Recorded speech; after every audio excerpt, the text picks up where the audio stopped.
A decision that could greatly affect voters is expected to be handed down by the Supreme Court any day now. The gerrymandering case stems from the 2011 Republican-led redistricting of Wisconsin that Democrats argue caused voter discrimination based on their political affiliation. But as News 8's Mal Meyer explains tonight, the landmark decision will have a ripple effect across the country.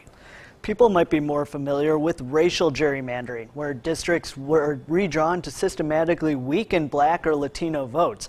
But this would be the first time the court rules on politically motivated redistricting, setting legal precedent for the future.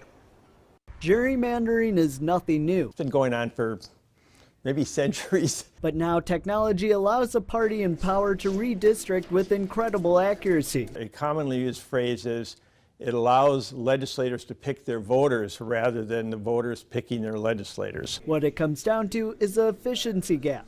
It's when a party takes certain voters they don't need to win in one district, known as wasted votes, and puts them in another that they might otherwise lose. You pack them into one district and then you divide the rest of them into different districts. You can in fact take a lot more districts. Democrats argue after the GOP redistricting in 2011, they won 54% of the vote across the state, but they only had 39 out of 99 seats in the assembly. Politics has become much too partisan.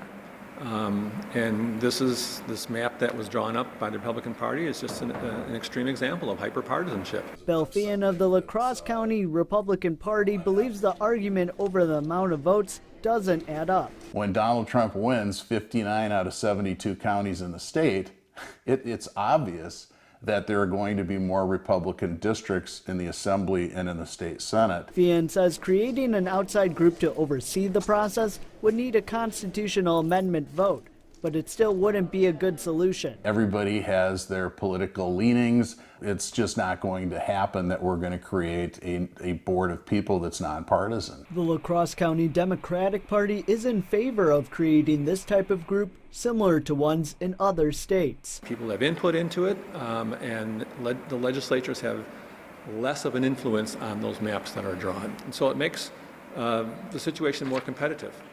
The Supreme Court could combine this case with another one in Maryland. Republicans there believe the Democrats did improperly draw those lines, so there could be a balance in this decision. Mike?